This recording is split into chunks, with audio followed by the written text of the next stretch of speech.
وسلام على عباده الذين اصطفى أما بعد أعوذ بالله من الشيطان الرجيم بسم الله الرحمن الرحيم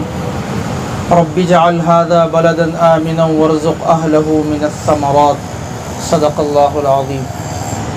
لائق صد احترام اسٹیج پہ تشریف فرما حضرات علماء کرام اور میرے عزیز نوجوان ساتھیوں، آج یہ 75ویں آزادی کا موقع ہے۔ اس وقت پورے ملک کے اندر خوشی اور مسرت پوری انسانیت کے اندر پائی جا رہی ہے۔ ہندوستان کا ہر باشندہ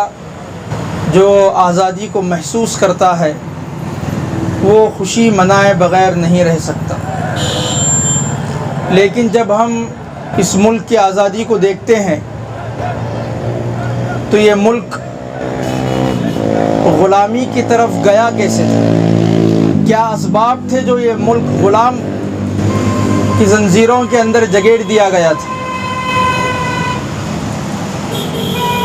اس کا اگر ہم تاریخی طور پر سرسری نگاہوں سے اگر ہم اس کا مطالعہ کرتے ہیں تو ہمیں یہ معلوم ہوتا ہے کہ یہ ملک جو غلامی کی طرف اختیار کر گیا تھا وہ سمجھوتے کے نام پر۔ یاد رکھو اس بات کو کہ آج ہم یوم آزادی منا رہے ہیں، لیکن یوم آزادی سے کہیں زیادہ یہ ملک آج یوم سمجھوتے کی طرف جا رہا ہے۔ اور یہی غلطی آج سے 300 سال پہلے بھی اس دور کے سیاستداں اور حکمرانوں نے کی تھی اور بڑے بڑے تاجروں نے کی تھی کہ آپس میں سمجھوتا کر کر ملک کے اندر تجارت کو فروغ دیں گے، بڑھاوے کو، صنعت اور حرفت کو بڑھاوا دیں گے۔ اسی بات کو لے کر اس ملک کو غلام بنا دیا گیا تھا اور اس ملک کے باشندوں کو غلامی کی زنجیروں میں ڈھکیل دیا گیا تھا۔ اس وقت ایسٹ انڈیا کمپنی کے نام سے داخل ہونے والا وہ انگریز یہ بھانپ لیا تھا کہ یہاں چاپلوسی اور سمجھوتا اگر کیا جائے تو یہاں کے حکمران اور یہاں کے لیڈر اس ملک کے اندر ہمیں صحیح معنی میں رہنے کی اجازت دے دیں گے۔ وہی تاریخ آج پھر دوبارہ اس ملک میں دہرائی جا رہی ہے کہ آج ہم دیکھتے ہیں رولنگ پارٹی مختلف پارٹیوں کو آج خرید رہی ہے، ان کو ایم ایل ایز ہے، ایم پیز ہیں، سمجھوتے کے نام پر مل بیٹھ کر کھانے اور لوٹنے کے نام پر اس ملک کے اندر یوم سمجھوتا منایا جا رہا ہے۔ پہلی چیز تو یہ ہے کہ اس بنیاد پر ہمارا ملک غلام بنا تھا اور پھر مسلسل مسلمانوں نے 200 سال تک آزادی کی جنگ شروع کی تھی، اور سب سے پہلے کہ یہ ملک کی عوام غلامی میں ڈھکیل دی گئی ہے اس کی طرف آواز اٹھانے والا اگر کوئی شخص تھا تو وہ شاہ عبدالعزیز محدث دہلوی کا فتویٰ تھا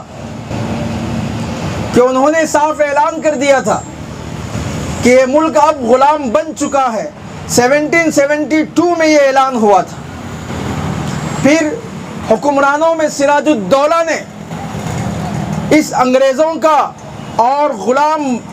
نہ بننے کے لیے عوام کو آزادی کی جنگ کے لیے اکسایا۔ پھر ٹیپو سلطان آئے، پھر وہ وقت بھی آیا کہ 1857 کا وہ غدر جہاں پر بہادر شاہ ظفر کی قیادت کے اندر یہ ملک ایک آزادی کے لیے نکل چکا تھا۔ ہم اور آپ آج دیکھ رہے ہیں کہ موجودہ حکومت آزادی کے نام پر ہم سے کیا کیا چھین رہی ہے۔ ہم جب آج سے 75 سال پہلے 15 اگست 1947 کو اس ملک کو آزاد کرایا تھا،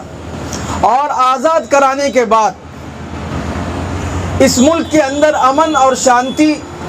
قائم رکھنے کے لیے اس ملک کا ایک آئین بنایا گیا، ایک دستور بنایا گیا تاکہ اس ملک کا ہر باشندہ آزادی کے ساتھ اپنی عبادت گاہوں میں عبادت کر سکے، آزادی کے ساتھ اس ملک میں رہ سکے۔ دستور اور آئین کے تحت یہاں ہر طبقات کو اس کے حقوق دے دیے جائیں، لیکن افسوس کہ موجودہ حکومت مودی گورنمنٹ نے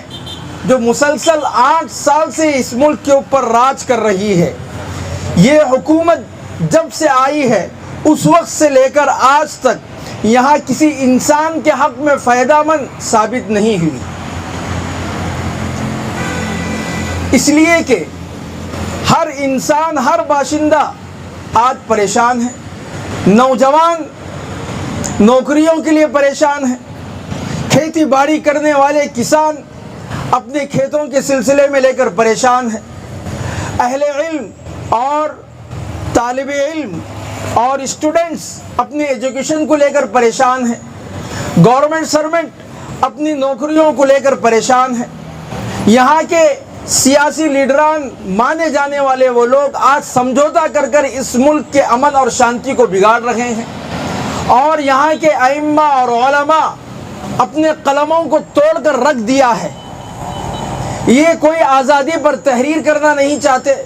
انسانی حقوق پر لکھنا نہیں چاہتے، جو انسانی حقوق پر بات کرتے ہیں آج انہیں جیلوں کے پیچھے ڈال دیا جا رہا ہے۔ آج حق بات کرنے والوں کے اوپر جھوٹے کیسز لگائے جا رہے ہیں، ان کے اوپر کرپشن کا غلط کیس ڈال کر انہیں سلاخوں کے پیچھے ڈال دیا جا رہا ہے۔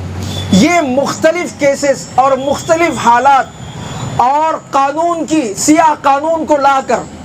قانون کی بالادستی کرنا چاہیے، لیکن سیاہ قانون لا کر اس ملک کے باشندوں کو مغلوب کیا جا رہا ہے، انہیں کمزور کیا جا رہا ہے، انہیں بزدل بنایا جا رہا ہے۔ تو ہم اور آپ کو ایسے حالات میں چند کام کرنے کی ضرورت ہے۔ پہلی چیز تو یہ ہے کہ ہم سب سے پہلے ہماری نسل کو یوم آزادی صرف منانے کا حق نہیں دیں گے، بلکہ آزادی کے اندر جن لوگوں نے قربانیاں جس زاویے سے دی ہے اس طریقے سے قربانیاں دینے کے لیے اپنی نسلوں کو تیار کرنا ہوگا۔ یہ پہلی چیز ہے کہ ہم خالص بزرگوں کی قربانیوں کو بیان کر کر بیٹھ جانے سے کام نہیں چلے گا، بلکہ جس طرح سے ان لوگوں نے قربانیاں دی تھی، جو وسائل ان کے تھے، آج ہمارے پاس جو وسائل مہیا ہیں ان وسائل کو اپنی نسلوں تک پہنچا کر قربانی دینے کے لیے ذہنی اور جسمانی اعتبار سے تیار کرنا، یہ ہماری اور آپ کی ذمہ داری ہے۔ دوسری چیز، آج ملک کی آزادی کی تاریخ کو ان ظالم اور فاسسٹ اور RSS سنگ پریوار کے لوگ بدل رہے ہیں۔ اس کو بہت گہرائی کے ساتھ سمجھنے کی ضرورت ہے اور ان سازشوں کو پڑھنے کی ضرورت ہے۔ اس کی ایک میں مثال دوں گا کہ ملک کی آزادی تو 1772 سے شروع ہوئی تھی، لیکن ان لوگوں نے 1857 کا لگایا کہ 1857 کا غدر یہ ایک سازش کے تحت لایا گیا، حالانکہ اس سے پہلے جو مسلمانوں نے اور عوام نے اور دانشور طبقے نے، بوڑھے اور جوان، مرد اور عورت، بچے اور بچیوں نے اس ملک کی آزادی میں جو قربانیاں دی ہیں اس کو آج فراموش کر دیا گیا، اور 1857 کی بات کو لا کر مسلمانوں کی تاریخ کو بدلنے کی کوشش کی گئی، اور جن لوگوں نے اس آزادی کے اندر حصہ لیا ان کی تاریخ کو مٹانے کی کوشش کی جا رہی ہے۔ اس کی ایک مثال چند روز قبل ساورکر نامی جو RSS کا ہیڈ، جو دشمنوں کا ہمسر اور دشمنوں کو، انگریزوں کو اپنے معافی نامے خطوط لکھ کر یہ کہا تھا کہ ہم تمہارے ساتھ ہیں، ہم ملک کی آزادی کو نہیں چاہتے۔ یہ ساورکر کی آج فوٹو آزادی میں حصہ لینے والے ان جنگ آزادی کے مجاہدین، ان ہیروں کی لسٹ میں اس کی فوٹو کو اور اس کی تصویر کو گورنمنٹ کے تحت آفیشلی آفیسوں کے ذریعے سے ڈالا جا رہا ہے۔ اسی کرناٹک کے اندر آفیشلز جو آئے ہیں یوم آزادی کے فائٹرز کے نام اور ان کی تصاویر اس کے اندر اس غدار ملک اور غدار وطن ساورکر کی فوٹو آئی ہے۔ تو لہذا اہل علم، قلمکاروں کو، علماء کو میدان میں آنے کی ضرورت ہے۔ وہ آئیں اور اپنے بچوں کو اور اپنی نسلوں کو تاریخ لکھیں اور ان کے حالات کے اعتبار سے تاریخ لکھ کر اور انہیں سکھائیں اور بتائیں کہ ہماری تاریخ کیا ہے۔ تیسری چیز کہ ابھی ہم دیکھ رہے ہیں چند روز سے کہ اس وقت اس ملک کے اندر ایک organisation Popular Front of India پورے ملک کے اندر یوم آزادی کی تاریخ کو کتنے مختصراً اور جامع انداز میں سوشل میڈیاؤں پر اور جمہوریت بچاؤ کے نام پر مختلف ریاستوں میں مختلف اضلاع کے اندر وہ پروگرام کر کے ہماری نئی نسل کو یہ تاریخ ان کے ذہنوں میں بٹھانے کی کوشش کر رہے ہیں۔ تو ہم اور آپ اہل علم ہیں، علماء ہیں کہ ہم صرف اپنے مسجدوں، اپنے مدرسوں اور اپنے خانقاہوں تک دین کو محدود کرنا یہ دین کی خدمت نہیں ہے، بلکہ اس سے بڑھ کر اس ملک کے سیاسی شعور کو بیدار کرنا، اس ملک کے شعبہ تجارت کو بیدار کرنا، صنعت اور حرفت میں حصہ لینا بھی یہ ہمارے دین کا ایک اہم جز اور حصہ ہے۔ یہ سمجھ کر میدان میں آنا علماء کے لیے بہت ضروری ہے۔ اور آخری بات کہہ کر میں اپنی بات ختم کروں گا کہ یاد رکھو، جو قوم اور جس قوم کی ذہنیت کو غلام بنا دیا جاتا ہے، جس قوم کو اور جس قوم کی ذہنیت کو غلام بنا دیا جاتا ہے، اس قوم کے سامنے آزادی کی باتیں زہر آلود لگنا شروع ہو جاتی ہے۔ تو آج اگر آزادی کی بات کسی کو زہر لگ رہی ہے تو فوراً یہ سمجھ جاؤ کہ اس کا ذہن غلام بن چکا ہے اور اس کا جسم غلام بن چکا ہے۔ یاد رکھو، جو قوم اگر آزادی کے لیے اپنی جان اور اپنی مال کی قربانی دیتی ہے، وہی قوم کی تاریخ دنیا میں قیامت تک رہتی ہے اور قائم ہوتی ہے اور لوگ اس کی تاریخ کو پڑھتے ہیں۔ اگر مردہ قوم رہے گی تو اس قوم کو کوئی پوچھتا نہیں ہے اور اس قوم کو کوئی سوچتا نہیں ہے۔ لہذا ہم اور آپ کو چاہیے کہ آزادی کے اس پروگرام کو لے کر جس طرح سے آج حکومت یہ جو نعرہ لگا رہی ہے کہ گھر گھر ترنگا، تو ہم یہ نعرہ لگائیں گے کہ گھر گھر آزادی کی تعلیم ہوگی۔